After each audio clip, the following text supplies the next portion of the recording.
My favorite thing about this is when you call me and you say, after talking with Ted for over an hour, I realized we didn't talk about the most important thing we were supposed to talk about.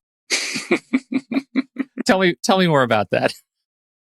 Well, it's not the most important thing by far, but it is a really cool element of motivational interviewing. I was like, hey, wait a minute. We didn't talk about that.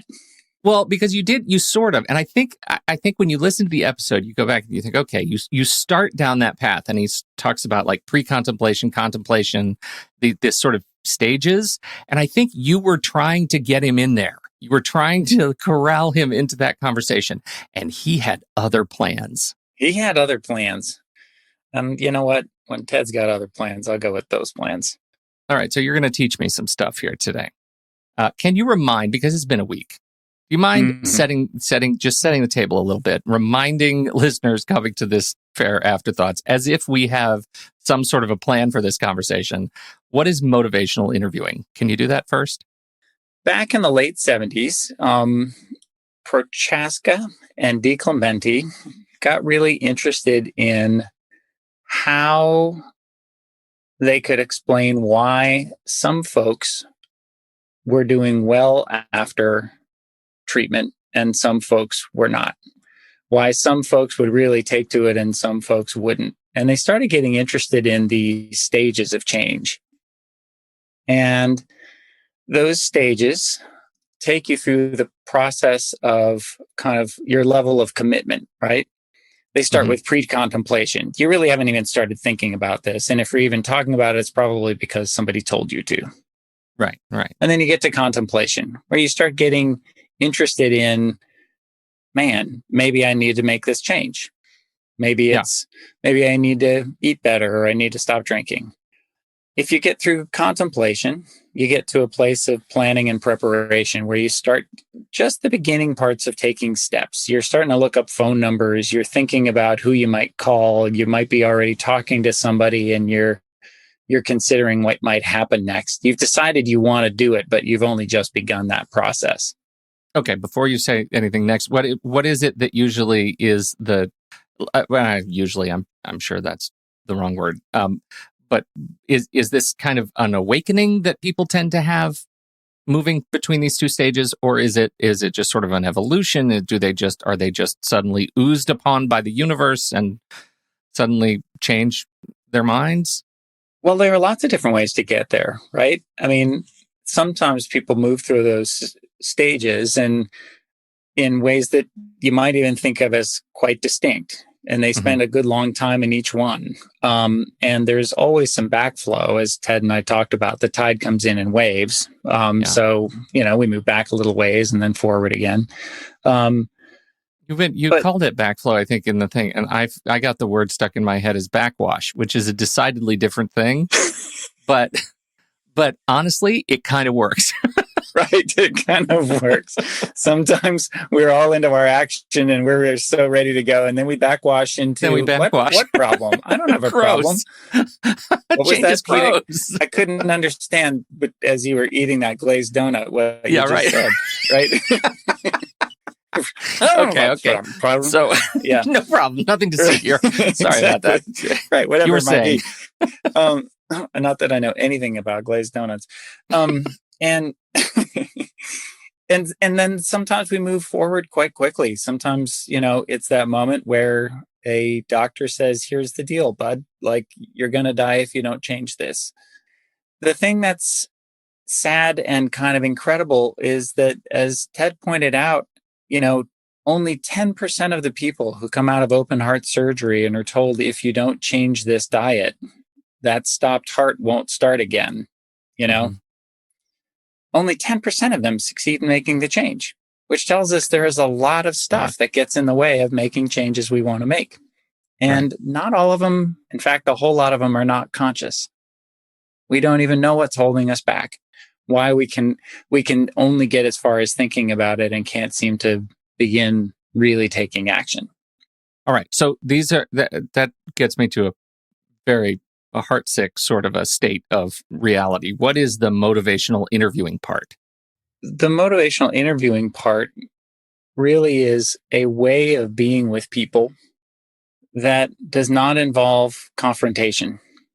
Because what they found really clearly with the research is that the more people are confronted, the more they ultimately, in direct ways or indirect ways, and loud ways or quiet ways, are ashamed for where they are now, the less likely they are to get to where they need to go, which is kind of amazing because so much of the change industry is built around confrontation. Even as Ted talked about, the confrontation of asking questions. That blew my mind. That'd be kind of a neat one to come back to, and doesn't need to be considered super rigidly. It's neat to know that even questions turn out, even in the research, to be a part of what feels confrontive.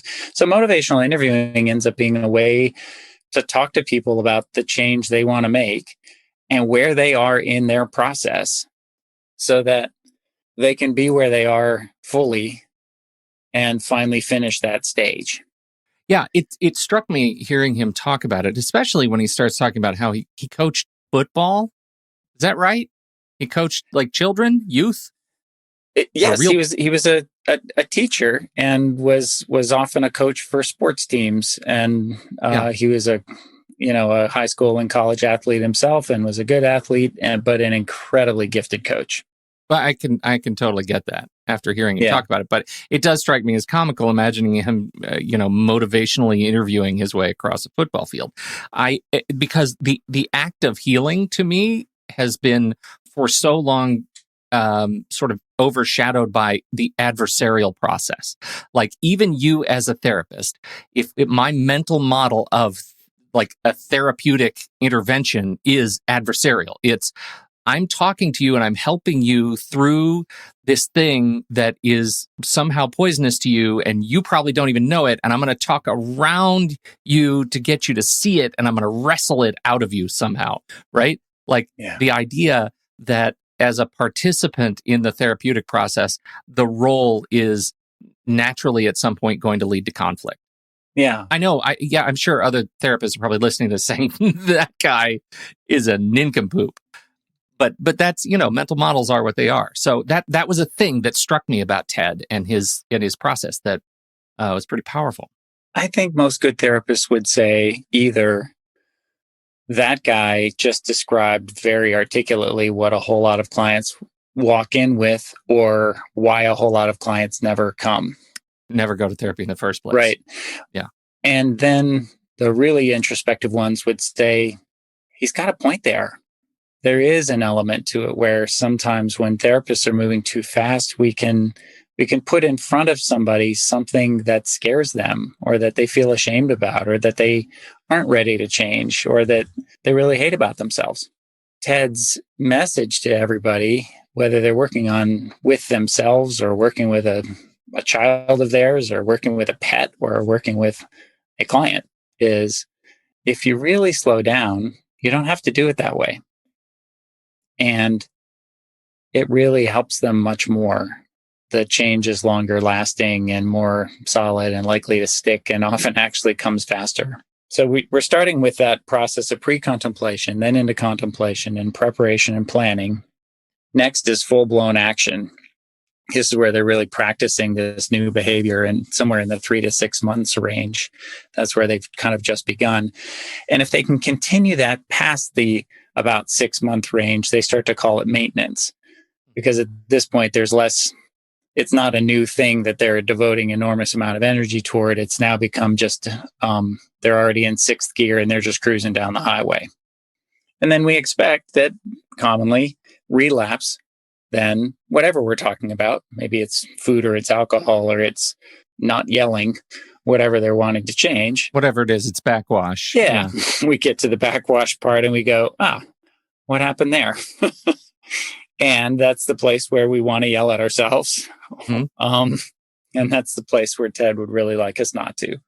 One of the things I feel like we were starting down this path in our conversation with Ted as he was teaching us about motivational interviewing, and you start talking about this area of kind of how it works, and I feel like we were going in a certain direction, and then he had other plans, and so that's kind of how our conversation started this morning. You said, "Hey, there's this really important thing, and I feel like we need to at least address it." One thing I love about Ted and all these years of working with him is that he runs the full gamut from very practical to just about mystical, right? Yeah. Some of the time I have no idea how a change just happened. And some of the time I'm like, wow, that was a really actually very grounded way to walk through that. This piece of information that I want to share with everybody is something he's talked about for a long time that starts as very practical and can move into the other in nice ways. And what he says is there's a lot of research out there that shows there are three really important questions to ask somebody about any change they want to make. Let's say, again, we're talking to a heart patient who's ready to change his diet or is thinking about changing his diet. If he's gotten past pre-contemplation and he's into really thinking about it, or really almost anywhere along the way, you can ask first, how important is it that you make this change on a scale of 0 to 10? Let's say it's a heart patient and you've come out of surgery and you might have a new appreciation for the fact that, I don't know, you're alive. Right. In fact, yeah, you've got a family member who has had an experience like that not very long ago. So you could sort of imagine you're that person for a minute and answer these questions. Sure. Right. That's easy. Okay. That's easy. So the first one is, how important is it that you make this change? And most heart patients coming out of surgery would say 11, right? Yeah, right. The next question is, how ready are you to make this change? Right. So context is everything. If you're sitting here and I'm just out of recovery, it's going to be another 11, right? I'm going to roll hard on being ready for change. Yeah, you might. Or you might be thinking, I cannot tell you how badly I want to go home and plop down on the couch and rest after this terrible ordeal with a beer and a burger. God, that sounds good. Sorry. Sorry. Exactly. So the readiness, right, gets challenged by lots of things. And we'll come back and we'll talk about kind of what do you do then. But the third question is, how confident are you that you can make this change from 0 to 10? Yeah, this is the one that tests me. Like even in putting myself in these other shoes, which is, I can feel strongly about being ready to do all these things, but my history tells me, like the weight of years in my veins tells me that I am incapable of doing this, and I am terrified about it. Right. So that's where I see like that 10-10-0 or 10-10-1. That makes real intuitive sense to me. Right. That experience of anxiety exists between, 1 and 10. Like I live there. Yeah. What the research shows us apparently is that until all of those are at an 8 or above, no matter how hard you try, you're not likely to make the change. Now, that's really useful information. Yeah. Because you could fire somebody up and clearly they need to make the change. And you're a doctor sending this guy out the door and you've just given him a little pamphlet saying eat only these things. And the guy's like, oh, yeah, no, I definitely need to do that. I get it, doc. Oh, yep, I'm on board. I hear you. Right. But if you haven't asked in those 3 different ways, how important is it? Is usually the one we think we're asking. But then it's but how ready are you to start now? And the third one, how confident? If we don't know that all of those are at an 8 or above, there's more work to do before they can even begin. Mm-hmm. Now, which of the 3 do you imagine is most highly correlated with successful change? Oh, I'm being quizzed. I think it's going to be the third one. You have passed the test, Pete. Brilliant friend that you are, you nailed it in one go. In one. It is absolutely about the confidence. Yes. Which is also why you can, like, people who are confident about a particular change can make easy change that they don't particularly feel very strongly about. Yeah. Right? You could have a 1-1-10 and be able to just zip through life making change all the time. And sometimes when it's not quite so important, it's easier to be confident about. Surely. Right? Okay, I interrupted you. I feel like you were about to tell me something grand. what's beautiful about each of these is that the answers to those questions will illuminate what's missing in their process, what's stuck. And it might help you understand why somebody is stuck in contemplation. Yep, I get that it's important. Yes, but you haven't made a call. That's true. Why not? I'm not sure. Something is in the way. Something's in the way. So you ask them these three questions and you get to realize, oh, wow, confidence is way low, or readiness isn't there, or they don't really understand yet why it's such a big freaking deal. Because I'll get sometimes folks are like, I know I could do that. Sure. I mean, I've quit drinking before, man. It's not that big a deal. I'll take 90 days or 6 months or whatever. And then I'm like, why'd I do that? And they're not clear at all that there's a problem. And for somebody like that, wait, really so which is that an indicator for? Is that an indicator of the middle one, readiness for change? I would say it's even more so an indicator of the importance. One gentleman I referred over to a colleague of mine who's quite skilled and thoughtful about this way of working, learned that his wife was really worried about him, that he was drinking too much and that he was getting really ragey when he would get drunk, and that there was a problem. He said to him, I want to make sure that you're keeping your family safe, but I don't want you to stop drinking yet. And the guy was like, what? And he's like, I don't think we know enough yet about, I don't think you're totally clear that this is a problem yet. And he didn't want him to lose this thing that was a defense. It was a way that he was regulating himself for now. He didn't want to break that down before the guy was really ready. And the first thing that did was to sell the guy on feeling really safe, because he expected to get lectured or confronted or shown to be embarrassed, right? Like he was just sure there was going to be some version of what a bad guy he really is. Now, his rage wasn't violent. He just would get blustery and angry, and it was a mess. And he was making other dumb choices when he was drunk. He wasn't driving drunk. This wasn't like an emergency like that. This was the kind of drinking where, so my colleague said, first thing I want you to do though is, I don't want you to stop yet. What I would like you to do is just be writing down every time you drink.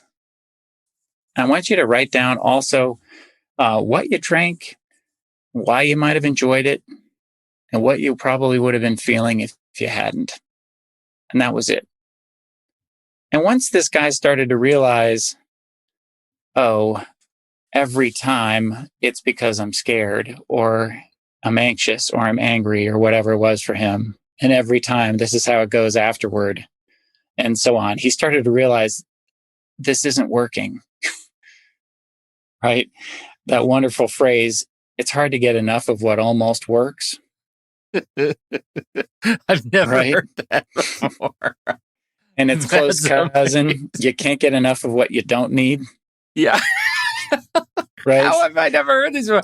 I need new tattoos. These are fantastic, right? Like when what I really need is a snack, I can go grab some chips or, a few Cheetos and a handful or something will do the trick. What I really needed was a hug, I'll get elbow deep into that bag. And still the only reason I've stopped is because I ran out or I made myself feel sick. So back to this gentleman, he started to realize, oh man, I don't like how this is going, and it's not meeting the need I think it's going to meet. It's supposed to make me feel less anxious, I realize, but I keep feeling worse. It's supposed to make me feel better about myself. I drink when I'm ashamed, but then afterward I feel more ashamed.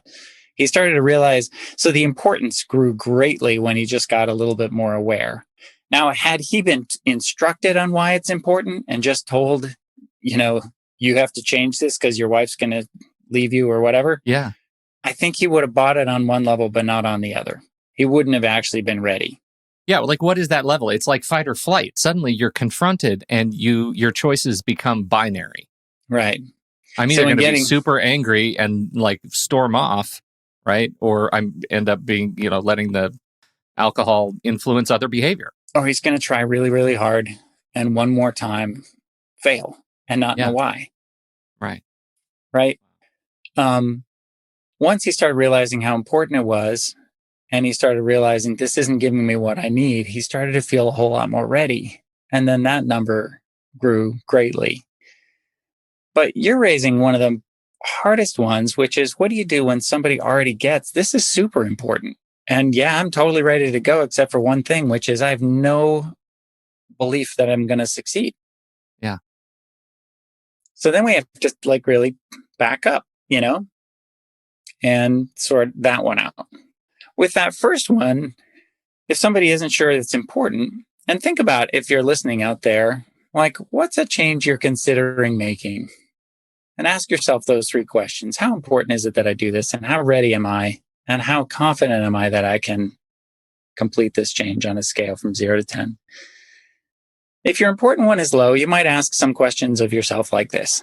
Gently, please, gently. Well, what do I want from this change? What concerns me about this current state of affairs? If I don't change, what's likely to happen? And if I do change, what's likely to happen? What good might come from that? These are all questions that start to stimulate an awareness of the importance of this.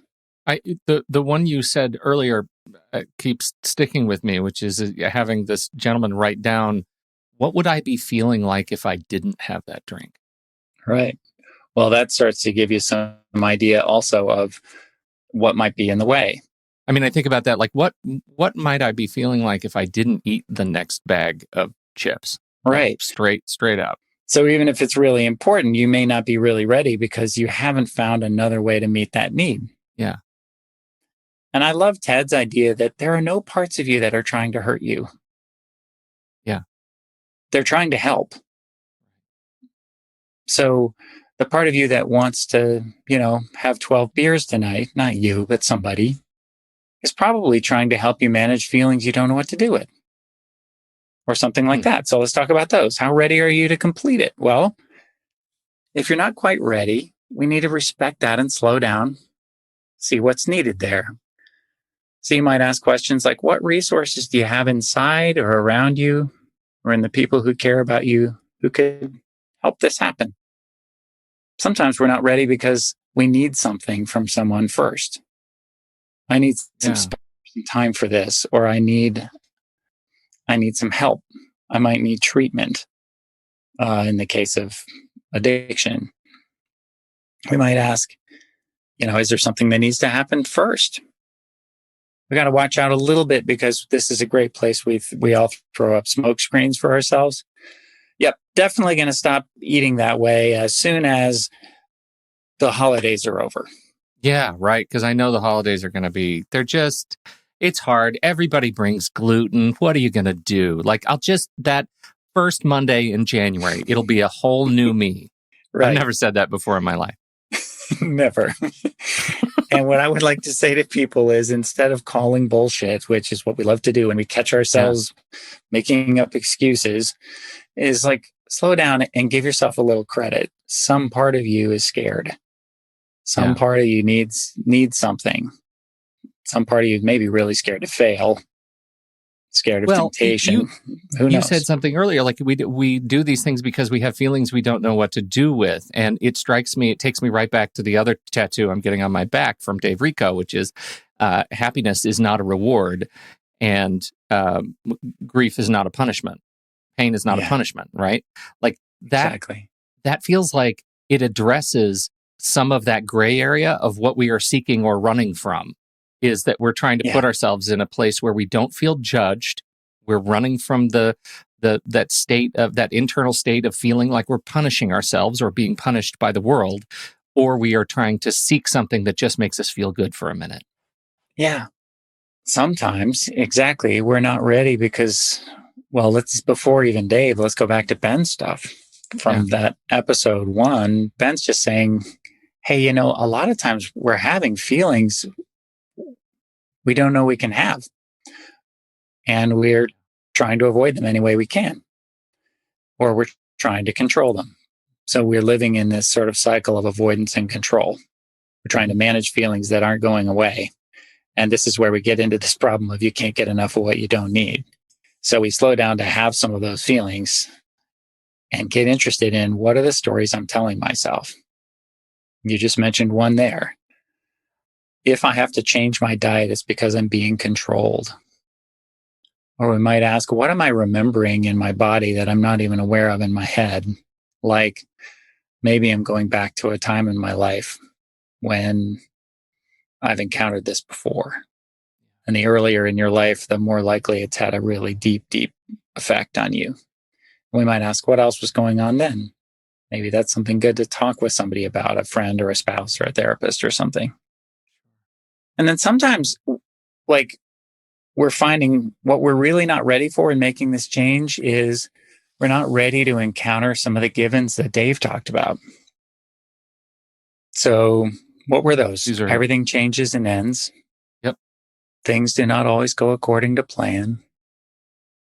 Life is not always fair. Pain is part of life. And people are not loving and loyal all the time. Yeah. So sometimes I'm not ready to encounter that. And this behavior I have over here has been really helpful in managing my feelings about those givens.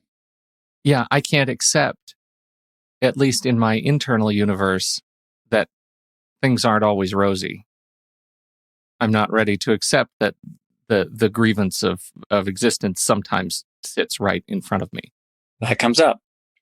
And a lot of the behaviors we want to change, if it's a behavior thing that we're looking at changing, can be about that. And motivational interviewing is really, we're largely looking, in this interview with Ted at change we are choosing to make or hoping to make, wanting to make, needing to make, as opposed to the kind of change that comes upon us, through something we couldn't control, like death or loss. Sure.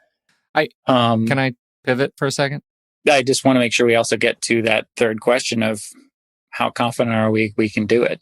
Yeah, because I think these are related. That the thing that I find myself just sort of resonating with right now is, like, I understand those first two, but doesn't this get to the backwash, right? I think if I'm putting myself in a position of, like, listening to us talk, what I'm thinking is, every time I flow back out to sea, when I try to make change, when I try to will the tide in, I actually feel myself losing confidence for the next attempt, right? Let's say I started at a 4 or a 5 or a 6 and I was feeling great, and then I failed, and I guarantee you the next time I try it, I'm a 3. And so, right, how do you navigate that? If you're sitting out there listening, my big question is, how do I start to refill the vessel of energy to get myself back to, trying to build that confidence up? Yeah. I think Ted might say the first thing we need to do is fully plan on it. Oh, gross. Right. So I don't. Wait a minute. Here's something every therapist loves to hear. Taj, I don't wanna. exactly. And I don't blame you. Yeah. I don't blame you. That doesn't mean then that we have to go through with every relapse, but we're going to have to get to that. We're going to have to expect there are going to be days where we at least flow back far enough to wish we could. If this is a change that there has, been lots and lots of effort toward and what feel like failures in the past, some of that is we need to just pause and say, do you get how normal that is? I can't remember what the latest stats are now on how many rounds of treatment somebody normally needs before they finish drinking for good. But I do know that I think the average 30-day treatment, inpatient treatment, has only maybe a 10% success rate. And unless they stay for 90 days, which is really apparently the magic number, they're not likely to finish it on the first go. They're probably going to relapse and need to do this again. If they can do 90 all at once, then the success rate is enormously higher. It's 80 or 90%. It's incredible. And that's just drinking. And that's an easy one to point to because the motivational interviewing world revolves around that. But a piece of it then would be like to say, so I might ask you this. Think about for a moment how many other people in the world have chosen to make a change in, let's say, eating and screwed up somewhere along the way. Okay. Would you guess that that's a low percentage or a high percentage I'm going of to the guess people? that's a high percentage. Yeah, Answering so quickly you exactly. can't breathe. Extremely quickly. And now try this. How many would you guess of the people who ultimately succeed in making an imperfect but solid change in the way they eat have failed along the way, have relapsed at some point and eaten the wrong thing? A high percentage. Yeah, a high percentage. So you're still in the camp of folks who are well on your way to succeeding. Oh man, I see what you did there. The difference is of the folks who don't ultimately succeed, they got really discouraged and felt very ashamed and stopped trying. Yeah. Right. And the folks who were like, see what I do there? I'm halfway into a cookie. I promised myself I wasn't going to eat. What am I doing with this thing in my hand? Weird. Yeah. But don't beat the hell out of themselves and say, this isn't actually what I want. Now, what did I really want? Because there was something in there you really wanted. It was probably comfort. It might have been safety. It might have been for your body to remember a time in your life when you could eat anything you wanted and that was an easier time. I mean, there could be all kinds of things that you really needed. And the next thing you know, it's a cookie, right? Yeah, of course. So what he would say is, if the tide comes in waves, we got to expect there's going to be some backflow. Maybe not all the way to actually scarfing the entire bag, because maybe the only difference we made this time was we ate half the bag and we stopped. We went, wait, I'm doing this thing again. That would be progress right there. Mm-hmm. And maybe then it's a third of the bag. Instead of saying, see, look at this, I can't stick to a diet at all, you'd say, I'm getting closer all the time. I see where the work the work is, the practice. Mm-hmm. And I feel I don't wanna. It feels like, but the cookies just make it easy. The cookies make it so much fun. Yeah. For a little bit. And at least it's a little bit, but I can always have another cookie and make it a little bit longer. I am speaking in metaphor. I don't eat that many cookies. I believe you. I get that. And so what Ted would want to do there is to not talk you into, yeah, but he would say, okay, yeah, so maybe cookies are the answer. Right. How's that working for you? As Dr. Phil loves to say. That's the big, how's that working for you? That's the big answer, because the thing that I can touch, the thing that I can I can experience, right? That physical sensation is what I feel like when I'm not gorged on a bag of cookies. Yeah. That's why I love that last question so much, because I ate the cookies and I was happy for a little while, and now I feel sick. And once I can connect those two things together, family, lots of celiac disease in my family, right? I mean, it's just legendary. It's like we're the thinking Godfather family, of celiac disease. And so my mother told me one time, and this has really stuck with me, that because she used to love cake. Like, she was a cake hound. She's a real cake hound. Sounds like she was the Sharks and the Jets and the cake hounds. And I asked her, years into this, I said, what is it that enabled you to stop eating cake and bread and all these wonderful goodies? And she said, when I was able to connect the fact that if I eat a piece of cake, I'll be in bed for 60 straight days. It is poison to me. And for many years, I had no idea what that connection was. I couldn't make it.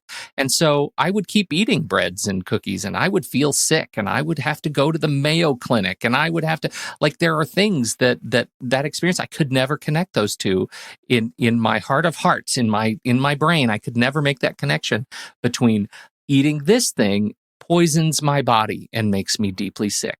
And once I was able to make that change, some years into a battle with celiac disease, it evaporated. She looks at a piece of cake and sees a doorknob. Like, why would you eat a doorknob? It would be uncomfortable. Right. So like those that's the thing to me that I think I keep hearing, which is like that, what is it that I can touch? Because my therapist years and years ago said your power ends with your skin. It ends with your experience. You can't control others unless you reach out and manhandle them. Like you can't. Your power in the universe ends with what you can touch and feel and experience. And that's what for me, that was a big connection. Yeah. From Ted's conversation and yours here. Yeah. That physical experience is an important indicator. Yeah.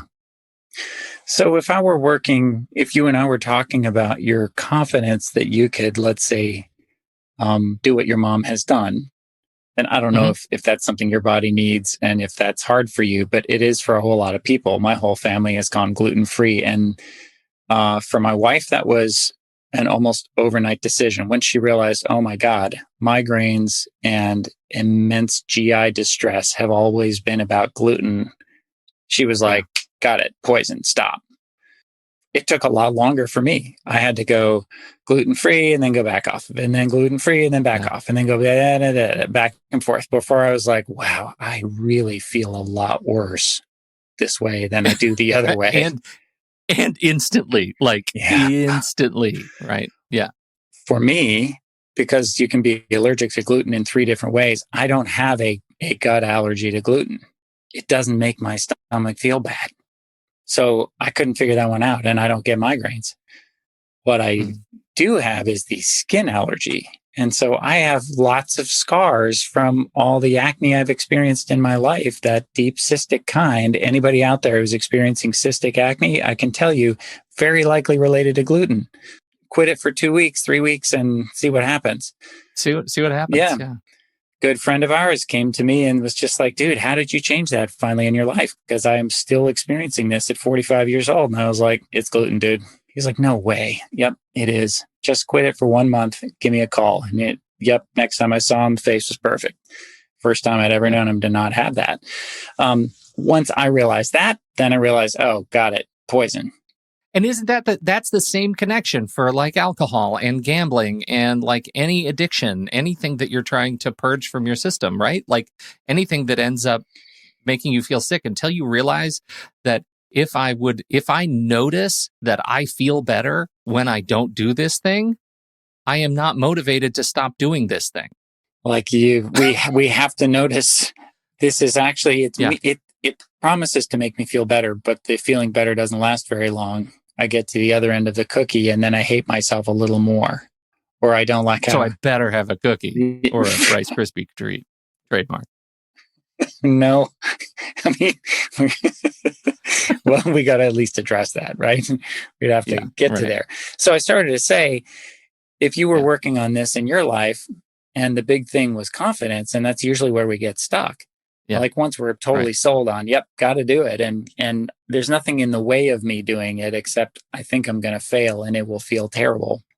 We have to then start looking for like evidence that we have succeeded in the past and an idea of what success might mean here. In the 12-step world, the famous phrase is progress, not perfection.